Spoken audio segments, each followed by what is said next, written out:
എന്തിനി variety ആയിട്ട് paint ചെയ്യുമെന്ന് ആലോചിച്ച സമയത്താണ് ഞാൻ സ്റ്റീൽ പെയിൻറ് ചെയ്താലോ എന്നുള്ളൊരു ഐഡിയയിലേക്ക് വന്നെത്തിയത്. സ്റ്റീൽ പെയിൻറ് ചെയ്യാൻ ആദ്യം എനിക്കൊരു ഡൗട്ട് ഉണ്ടായി, ഇങ്ങനെ ഇത് വരുമ്പോൾ റിഫ്ലക്ഷൻ ഉണ്ടാവോ ഇല്ലയോ എന്നുള്ളത്.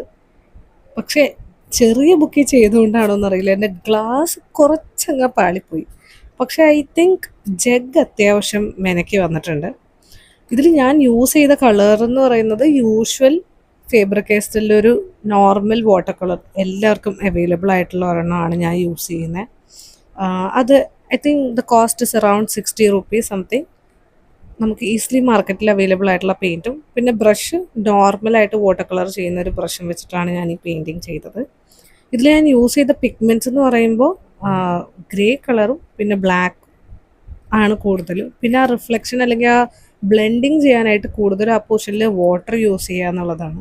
ഞാൻ ഇതിനകത്ത് വൈറ്റ് തൊട്ടിട്ട് കൂടിയില്ല. So I was careful about drawing it the white spaces, leaving spaces for whites. Because once അത് ചെയ്ത് കഴിഞ്ഞാൽ അത് കവറപ്പ് ചെയ്യാൻ അല്ലെങ്കിൽ ഒന്നില്ലെങ്കിൽ ആക്രിലിക് പെയിൻറ് അല്ലെങ്കിൽ പെന്ന് വേണ്ടി വരും. അപ്പോൾ അതുകൊണ്ട് ഞാൻ അതിൽ സ്പേസ് ഇട്ടിട്ട് ബാക്കി സ്ഥലം ഫില്ല് ചെയ്ത് അങ്ങനെയാണ് ഈ പെയിൻറ്റിങ് ചെയ്ത് തീർത്തത്. നിങ്ങൾക്കിത് കണ്ടിട്ട് ഇഷ്ടമായ കമൻറ്റ് ചെയ്യാം കേട്ടോ. ഇഷ്ടപ്പെട്ടില്ലെങ്കിൽ അല്ലെങ്കിൽ എന്തെങ്കിലും ഞാൻ കറക്റ്റ് ചെയ്യാറുണ്ടെങ്കിൽ അതും നിങ്ങൾക്ക് കമൻറ്റിൽ രേഖപ്പെടുത്താം കേട്ടോ. Like and subscribe.